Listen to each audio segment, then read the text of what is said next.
Ay de las Alas, umaming pinagsisihan ang pagpapakasal kay Gerald Sibayan. Patuloy na nagpapa-recover si Ay de las Alas, 60, matapos ang kanyang hiwalayan mula sa estranged husband na si Gerald Sibayan.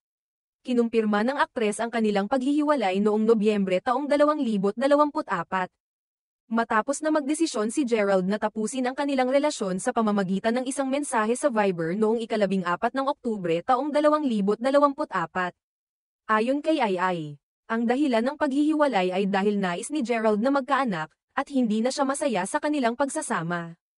Ang mga pahayag na ito ay kanyang ibinahagi sa isang panayam ni Bibi Gandaghari na ipinalabas sa YouTube noong ika-27 ng Marso taong 2025. Inamin ng comedy queen na mula pa sa simula ng kanilang relasyon, nararamdaman na niyang mali ang naging desisyon niyang magpakasal kay Gerald.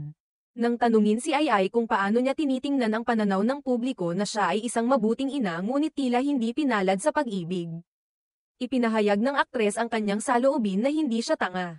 Ayon pa niya, "Hindi ako tanga. Nagkataon lang na napupunta ako sa hindi tamang tao para sa akin." Sinabi rin niyang kung tanga siya, hindi sila aabot ng 10 taon sa kanilang relasyon. Nagbigay siya ng pahayag na tila may mga hindi pagkakaintindihan sa kanilang pagsasama. At marahil ay may ibang agenda si Gerald o kaya may iba siyang nahanap na gusto, na hindi niya inaasahan.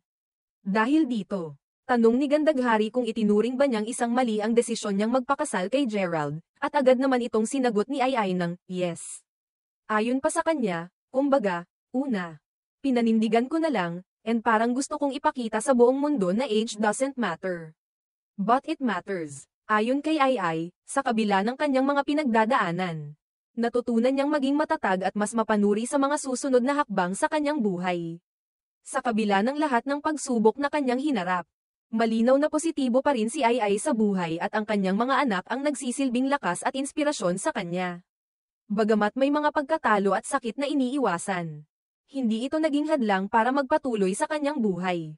Inamin din ni Ay na nahirapan siya sa proseso ng paghihiwalay ngunit natutunan niyang tanggapin at mag-move on.